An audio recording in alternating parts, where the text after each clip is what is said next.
Bonjour à tous, aujourd'hui on va s'amuser à faire un petit défi. J'avais envie de tester une méthode de mémorisation qui est assez en vogue et qui s'appelle la méthode du palais mental et de l'utiliser pour mémoriser une liste, une longue liste d'informations. Donc on va utiliser aujourd'hui l'exemple des rois de France. Donc le but, ça va être, je vais vous montrer comment est-ce que j'ai testé la méthode du palais mental avec l'exemple de la mémorisation d'une liste de rois de France, de la liste des rois de France, et également des dates de leur règne. Donc on est parti. Voilà, alors pour commencer, il nous faut une liste de rois de France. Je vous mettrai le lien dans la description. C'est une liste que j'ai récupérée d'un site qui s'appelle histoirepourtous.fr. Alors, bon, je ne vais pas m'appesantir sur les détails des dates et les différents débats historiques sur quelles sont les dates, est-ce qu'on n'aurait pas oublié quelques rois entre-temps, notamment on sait qu'au début, pendant le règne des Mérovingiens, il y a eu beaucoup de divisions d'empire et donc il doit manquer certainement quelques rois. Mais bon, l'idée c'était surtout pour l'exercice d'avoir au moins une liste prête à l'emploi. Donc voilà cette petite liste, et maintenant la suite ça va être de mâcher un petit peu le travail en plusieurs phases. On va avoir d'abord une phase où on va essayer de simplifier l'information qu'on a ici pour la rendre la plus digeste possible pour notre cerveau. Ensuite on va décider de comment on va encoder les différentes informations dans notre mémoire. Et pour ça, on va utiliser une méthode qui est le système chiffre-lettre, que je vous expliquerai aussi au moment de faire ça. Et puis voilà, on va faire la répétition et on va se mettre à tenter de retenir cette liste. Donc pour info, il y a 64 rois, si je ne me trompe pas, là-dedans, et à peu près 70 dates, puisque les dates de fin de règne ne coïncident pas toujours avec les dates de début de règne. Donc, on a du pain sur la planche. Alors, un petit préalable avant de se lancer dans l'apprentissage de la liste avec le palais mental, c'est le système chiffre-lettre. Donc, système chiffre-lettre, le but de système, ça va être de mémoriser des chiffres, notamment nos dates, puisqu'on va avoir beaucoup de dates à mémoriser. Et l'idée étant qu'il est plus facile de mémoriser des mots ou des symboles que des chiffres. Et donc ce qu'on va faire, c'est qu'on va associer un chiffre à une lettre dans le but de créer un système qui va vous permettre de mémoriser des mots plutôt que des chiffres, ou des mots plutôt que des nombres. Donc là, le but, c'est qu'on va se construire un petit système de 1 à 100, et pour ça, on va commencer par associer chaque chiffre, donc de 0 à 9, à une lettre. Donc moi, je vous montre ce que j'ai fait. Vous n'êtes pas obligé de faire un système qui est exactement identique. Mais l'idée, c'est que vous allez vouloir associer un chiffre à une lettre qui vous semble le plus naturel pour vous, pour mémoriser. Donc je vous explique le système que moi j'ai choisi. Le chiffre 1, je vais l'associer à la lettre L, puisque le L, en fait, quand il est en minuscule, ça ressemble à un 1. D, ça va être 2, puisque le mot 2 commence par D. T, 3, pour la même raison. C, donc 4, C, K, Q, donc le son que en fait. B, ça va être 5, parce que voilà, le B, en fait, quand on enlève le petit bout du haut, ça ressemble un peu à un 5. 6, le son S. 7, le son V et le son F, parce que c'est seven. 8, le son che, parce que 8 c'est ocho en espagnol. 9, le son N, et 0, le son Z. Et ensuite, toutes ces consonnes-là qui ne sont dans aucune, qui correspondent à aucun chiffre, je vais considérer que ce sont des consonnes muettes. Voilà, donc maintenant, commencez par vous faire ce petit système-là. Le plus important, c'est que ce soit simple à faire en déchiffrement, en fait, c'est-à-dire de la partie droite vers la partie gauche. C'est-à-dire il faut que vous puissiez vous dire assez rapidement, tiens, j'ai un mot avec L dedans, le L ça correspond à 1, j'ai D ça correspond à 2, etc. etc. Dans l'autre sens, on va voir après comment faire, mais le plus important, c'est vraiment cette partie de droite à la gauche. Et donc maintenant, je vais vous donner un exemple de comment on traduit. Donc selon mon système, on on va prendre le mot chiffon. Donc chiffon, il y a le son ch qui correspond au chiffre 8. Et on a le son f qui correspond au chiffre 7. Donc selon mon système, chiffon, ça correspond à 87. Lila, donc là j'ai 2 fois L, donc 2 fois 1, donc ça nous fait 11. Et donc là, un peu plus compliqué, réverbère. Donc le re en fait, il correspond à aucun de mes chiffres là. Donc ça fait partie d'une des consonnes qui est muette. Donc re, ça fait rien du tout. V, c'est le chiffre 7. Encore un R qui est muet. Le B qui correspond au 5. Et encore un R qui est muet. Et donc on n'a que le V et le B à transcrire. Et donc ça correspond au nombre 75.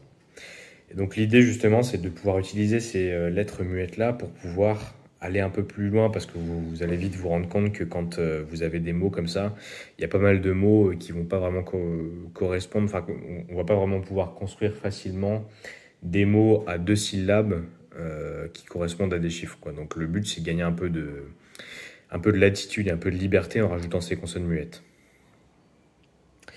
Et donc voilà, je vous propose de vous faire ce petit système simple.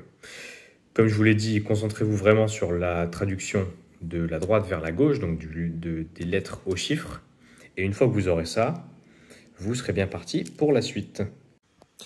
Donc juste pour aller un peu plus loin sur ce système du palais mental, le plus simple, peut-être si vous n'avez pas énormément d'inspiration et si vous avez du mal à trouver au tac des mots de 2 syllabes qui correspondent à des chiffres, à des nombres de 1 à 100, puisque nous, dans le cas de nos dates, on va vouloir mémoriser des nombres de 1 à 100. Je vous conseille de vous faire ce petit tableau, donc un tableau un peu comme ça, où vous allez juste vous préparer à l'avance des mots qui correspondent à des nombres que vous allez vouloir mémoriser.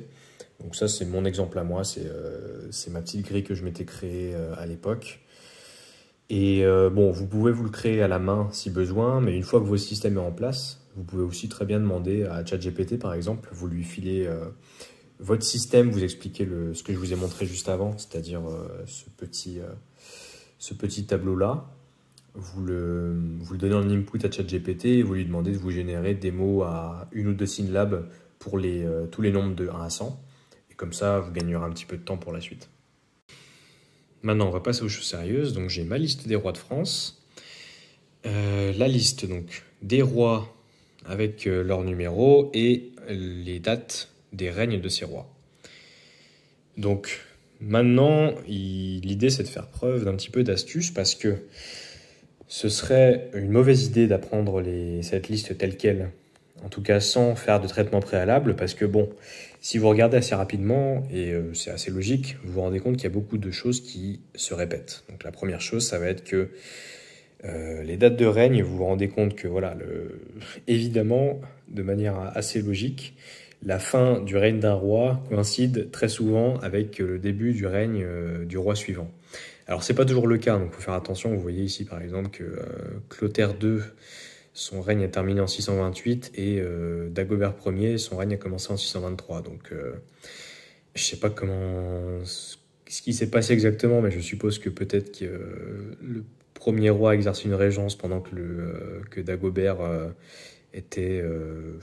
atteignait la maturité. Donc bon bref, ça je vous laisse regarder si vous voulez vous intéresser à ça. Mais l'idée c'est que globalement, vos dates, vous allez pas avoir à les apprendre 2 fois de suite, quoi.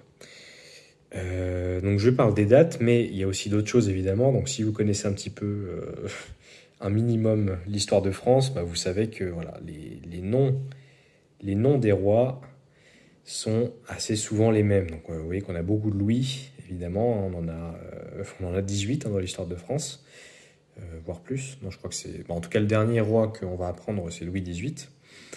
On a du Philippe, on a du Charles, voilà, donc du coup, vous vous rendez bien compte qu'il y a de l'information qui se répète. Donc le but, ça va être de commencer par traiter cette liste-là et d'en ressortir quelque chose que vous allez pouvoir... dont vous allez pouvoir c'est de traiter ça, cette information-là, en quelque chose d'un peu plus digeste pour éviter d'avoir à prendre de l'information qui ne sert à rien, quoi. Donc voilà le résultat du traitement de la liste. Donc cette liste, plutôt que de la prendre, donc je vous remontre l'original qui était comme ça. L'idée, c'est qu'on va, pour rappel, on va utiliser une méthode de palais mental ensuite. Donc le but, ça va être de se représenter de l'information spatialement. C'est-à-dire de pouvoir placer certains types d'informations mentalement sur une carte mentale avec des objets spatialement représentés, etc. Donc ce que j'ai fait pour commencer, c'est que j'ai transformé cette petite liste-là en une liste, une espèce de liste chaînée en fait, où vous avez d'un côté donc une date, un roi, une date, etc., etc. Quand la date se répète, du coup, la date de fin de règne d'un roi va être la date de début de règne du second. Et donc, c'est pas toujours le cas, puisqu'on voit, là, par exemple, on a Thierry IV qui termine en 737, et ensuite Childéric III qui commence en 743. Mais l'idée, c'est que du coup, on va commencer comme ça, par avoir un roi, une date, etc., etc. Et donc ça correspondra à des objets ou des choses qu'on va se représenter dans notre palais mental. Donc je vous montre un petit peu à quoi ça ressemble et vous verrez ensuite comment on va se les représenter spatialement. Voilà, maintenant qu'on a fait ces préalables, on va passer aux choses sérieuses, c'est-à-dire le palais mental. Alors le palais mental, qu'est-ce que c'est? On a une liste d'informations à mémoriser, donc là notre liste de rois. Ce qu'on va essayer de faire, c'est d'abord de choisir un lieu qui nous est familier. Donc moi personnellement j'ai choisi l'appartement de mon père, que je connais par cœur. Voilà, je suis capable de me remémorer en tête chaque pièce, quel meuble il y a dans cette pièce, etc. etc. Donc choisissez un lieu comme ça, un lieu qui soit de préférence assez vaste quand même, pas une petite pièce ou parce que vous allez devoir y placer des choses mentalement. Et donc, comme je viens de le dire, en fait, les informations qu'on va vouloir mémoriser vont correspondre à des objets qu'on va placer mentalement dans notre espace familier. Et le but, ça va être de faire un espèce de tour du propriétaire où mentalement, vous avancez dans le lieu que vous avez choisi et à chaque avancement, vous voyez, à chaque étape de votre avancement, vous voyez les objets évoluer, vous voyez que vous passez devant un premier objet, c'était le premier élément de votre liste, le deuxième objet, le deuxième élément de votre liste, etc., etc. Et donc comme ça, vous allez reconstruire en fait la liste que vous voulez mémoriser. Maintenant, après ce qu'on a dit sur le palais mental, on va simplement se mettre d'accord avec nous-mêmes sur la façon de se représenter les différentes informations dans notre palais mental. Alors, première chose, donc on a cette petite liste chaînée que je vous ai déjà montrée. Je décide de ne pas me souvenir des siècles, donc je vais juste essayer de mémoriser les 2 derniers chiffres parce que voilà, je considère que c'est plutôt simple de se rappeler des siècles. Par contre, les chiffres après sont un peu plus compliqués, donc c'est là-dessus qu'on va se concentrer et ça fait une information au moins à garder en tête, donc c'est aussi bien. Autre convention que j'ai décidé également, c'est que pour se remémorer les dates, pour garder en tête les dates, on va utiliser des objets, alors que pour mémoriser les rois, on va essayer d'utiliser plutôt des personnages. Ça peut être des animaux également, mais plutôt voilà, des êtres animés. Et ce sera surtout des humains en fait. Donc ça c'est la première chose. Deuxième chose, c'est que j'ai préparé une petite liste. Une petite liste pour aussi simplifier la mise en mémoire des rois.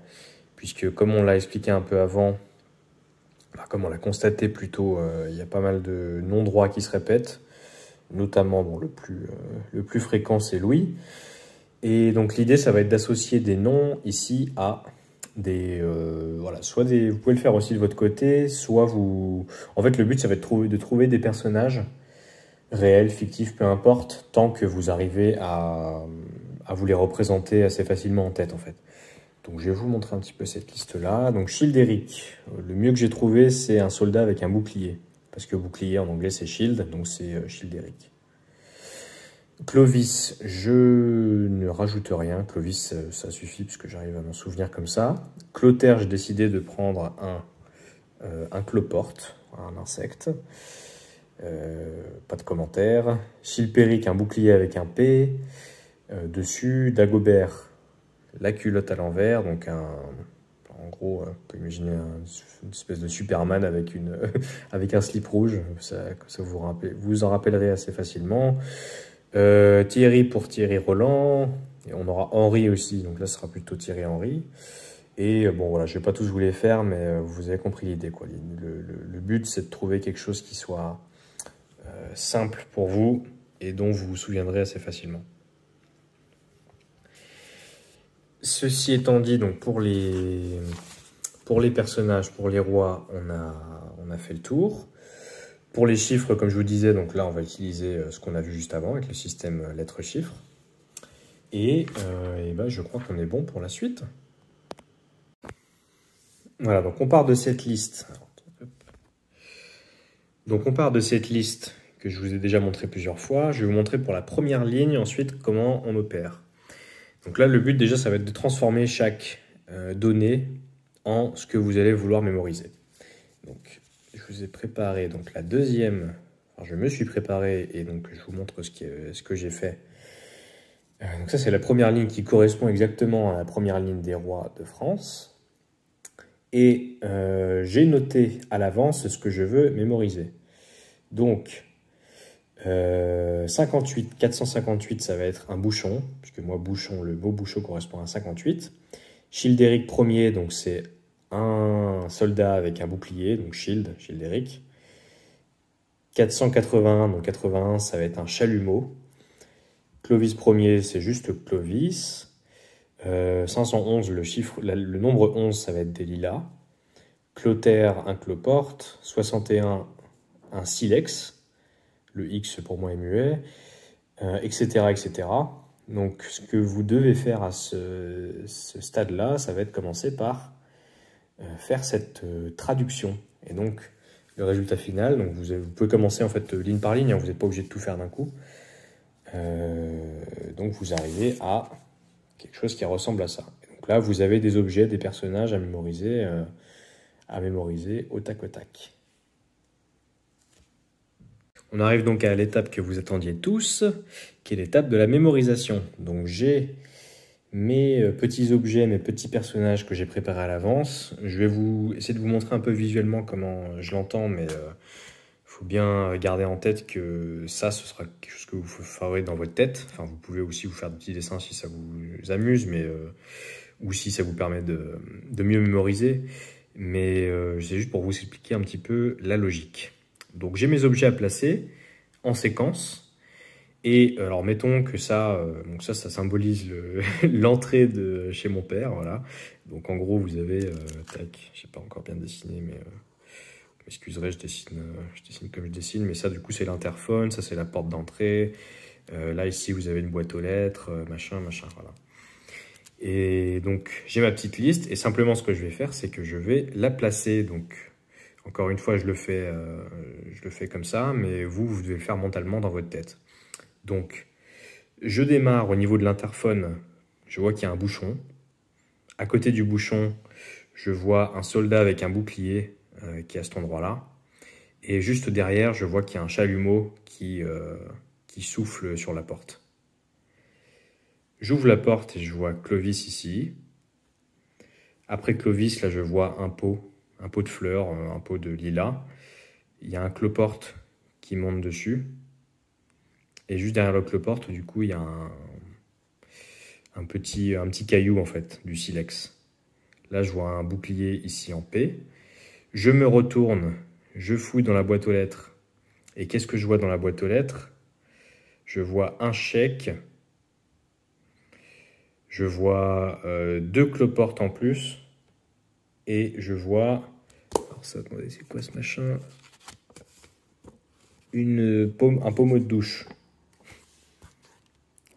Donc voilà, c'est juste pour vous expliquer, je ne vais pas aller plus loin, mais l'idée c'est que vraiment, il faut que vous associez un emplacement physique à un objet et essayez de vous le répéter. Faites-le une fois sur, voilà, sur une petite dizaine d'objets, là, comme je viens de le faire, et vous allez vous rendre compte que eh ben, c'est beaucoup plus rapide de mémoriser cette liste d'objets comme ça que de mémoriser ça, quoi. Ou plutôt ça. Si. Ou plutôt ce truc-là. Donc voilà, essayez de faire ça et après le but c'est pas compliqué, vous le faites une fois, vous le répétez, vous le faites ensuite pour la deuxième ligne, pour la troisième ligne vous répétez, vous répétez entre temps histoire que ça rentre bien et à la toute fin vous aurez une histoire qui tiendra, qui vous fera à peu près voilà 140 objets. Objets et personnages compris, et vous pourrez essayer de reconstruire la liste en entier. Et enfin, la dernière étape, l'étape de l'évaluation. Donc une fois que vous avez votre petite scénette dans votre tête, le but va être simplement de décoder les objets que vous avez mis sur cette scénette et de revenir aux dates et aux personnalités, aux rois que vous avez placés dedans. Donc je vous donne un exemple avec le début. Donc moi, dans ma scénette, au tout début, j'arrive devant l'interphone, je vois un bouchon. Ensuite, je vois un soldat avec un bouclier et un chalumeau derrière. Donc ça, le bouclier, c'est Childéric Ier. Bouchon, c'est 58. Et le chalumeau, c'est 81. Donc c'est 458, 481. Je passe derrière, je vois Clovis. 481, on reste sur Clovis. Et derrière, j'ai un pot avec des lilas. Donc lilas, c'est 11, 511. Donc Clovis, 511. Après ça, qu'est-ce que j'ai? J'ai des cloportes une cloporte qui essaie de monter sur le pot de lilas. Donc cloporte, c'est Clotaire Ier. Et derrière la cloporte, il y a du silex. Donc silex, c'est 61. Donc c'est 561. Donc 511, Clotaire, 561. Etc. etc. Voilà, j'ai essayé de vous restituer un petit peu ce process. C'est quelque chose que j'ai testé donc juste hier. En fait, là, je vous restitue assez rapidement ce que j'ai fait, mais c'est quelque chose que j'ai testé moi-même. Et bon, vous n'êtes pas obligé de me croire sur parole, mais j'arrive vraiment à retenir la liste des rois, etc. Par contre, on voit quand même qu'il y a des limites à ce système parce que pour l'instant, j'arrive vraiment juste à retenir la séquence. C'est-à-dire, si vous me demandez le règne d'un roi en particulier, je vais retrouver au bout d'un certain temps, mais voilà, ça me prend quand même du temps. Donc, c'est un début. Par contre, je me dis que c'est quelque chose qui peut être un point d'entrée. Si vous avez une grosse liste de choses à retenir comme ça peut être bien de commencer par ça, d'avoir au moins une séquence qui fait que, à minima, vous avez un point d'entrée pour retrouver l'information qui vous intéresse. Et ensuite, si vous adossez ça à d'autres choses, si par exemple vous rajoutez des flashcards Anki pour chaque élément de la liste, avec du rappel, si vous remémorez cette liste assez régulièrement, vous allez arriver, je pense, à un point où en fait les vraies dates et les vrais personnages vont remplacer les symboles que vous avez mis dans sur votre petit palais mental. Et à mon avis, ça peut être utile. Par contre, bon, je trouve que ça reste quand même un peu... voilà, c'est pas quelque chose qui va remplacer la répétition espacée ou des révisions un peu plus classiques, à mon avis. Voilà pour ce petit test, j'espère que ça vous a plu. J'avais envie de faire une vidéo un peu plus expérimentale comme ça, ou aussi un peu sous format de tutoriel, où je vous expliquais un peu une espèce de retour sur expérience de ce que j'ai essayé. C'est quelque chose que j'ai essayé cette semaine en fait, de retenir cette liste de rois, et je me rends compte que ça a plutôt bien marché. Donc je voulais partager ça avec vous et sortir un peu des dernières vidéos qui étaient un peu plus abstraites et un peu peu moins naturel. Donc n'hésitez pas à me dire ce que vous en avez pensé. Voilà, dites-moi en commentaire si vous avez des idées d'amélioration, si vous trouvez que c'était plutôt clair ou pas assez clair, si le format était trop brouillon ou pas, enfin voilà. Même si vous avez des suggestions pour d'autres vidéos plus tard, n'hésitez pas. Et quant à moi, je vous retrouve très bientôt pour de nouvelles vidéos. Ciao!